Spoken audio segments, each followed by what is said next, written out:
സങ്കീർത്തനങ്ങൾ 17-ാം അധ്യായം. യഹോവേ, ന്യായത്തെ കേൾക്കണമേ, എൻ്റെ നിലവിളിയെ ശ്രദ്ധിക്കണമേ. കപടമില്ലാത്ത അധരങ്ങളിൽ നിന്നുള്ള എൻ്റെ പ്രാർത്ഥനയെ ചെവികൊള്ളണമേ. എനിക്കുള്ള വിധി നിൻ്റെ സന്നിധിയിൽ നിന്ന് പുറപ്പെടട്ടെ. നിൻ്റെ കണ്ണ് നേര് കാണുമാറാകട്ടെ. നീ എൻ്റെ ഹൃദയത്തെ ശോധന ചെയ്ത് രാത്രിയിൽ എന്നെ സന്ദർശിച്ചു. നീ എന്നെ പരീക്ഷിച്ചു, ദുരുദ്ദേശമൊന്നും കണ്ടെത്തുന്നതുമില്ല. എൻ്റെ വായി ലംഘനം ചെയ്യുകയില്ല എന്ന് ഞാൻ ഉറച്ചിരിക്കുന്നു. മനുഷ്യരുടെ പ്രവൃത്തികളെ കണ്ടിട്ട് ഞാൻ നിൻ്റെ അധരങ്ങളുടെ വചനത്താൽ നിഷ്ഠൂരൻ്റെ പാതകളെ സൂക്ഷിച്ചൊഴിഞ്ഞിരിക്കുന്നു. എൻ്റെ നടപ്പ് നിൻ്റെ ചുവടുകളിൽ തന്നെ ആയിരുന്നു.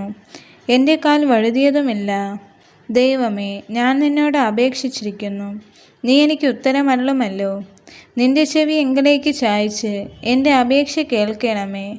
നിന്നെ ശരണമാക്കുന്നവരെ അവരോട് എതിർക്കുന്നവരുടെ കയ്യിൽ നിന്ന് നിൻ്റെ വലം കൈയാൽ രക്ഷിക്കുന്നവനായുള്ളവേ, നിൻ്റെ അത്ഭുത കാരുണ്യം കാണിക്കണമേ.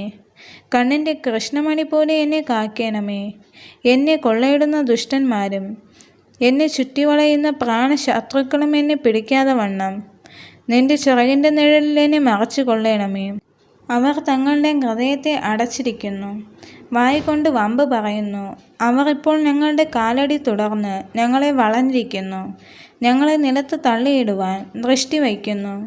കടിച്ചു കീറുവാൻ കൊതിക്കുന്ന സിംഹം പോലെയും മറവിടങ്ങളിൽ പതിയിരിക്കുന്ന ബാലസിംഹം പോലെയും തന്നെ. യഹോവേ, എഴുന്നേറ്റ് അവനോടെതിർത്ത് അവനെ തള്ളിയിടണമേ. യഹോവേ, എൻ്റെ പ്രാണനെ നിൻ്റെ വാൾ കൊണ്ട് ദുഷ്ടൻ്റെ കയ്യിൽ നിന്നും തൃക്കൈ കൊണ്ട് ലൗകിക പുരുഷന്മാരുടെ വശത്തു നിന്നും വിടുവിക്കണമേ. അവരുടെ ഓഹരി ഈ ആയുസ്സിലത്രയും. നിൻ്റെ സമ്പത്ത് കൊണ്ട് നീ അവരുടെ വയർ നിറയ്ക്കുന്നു. അവർക്ക് പുത്രസമ്പത്ത് ധാരാളമുണ്ട്. തങ്ങളുടെ ധനശിഷ്ടം അവർ കുഞ്ഞുങ്ങൾക്ക് വച്ചേക്കുന്നു. ഞാനോ നീതിയിൽ നിൻ്റെ മുഖത്തെ കാണും. ഞാൻ ഉണരുമ്പോൾ നിൻ്റെ രൂപം കണ്ട് തൃപ്തനാകും. ഈ വചനങ്ങളാൽ ദൈവം എല്ലാവരെയും അനുഗ്രഹിക്കുമാറാകട്ടെ. ആമേൻ.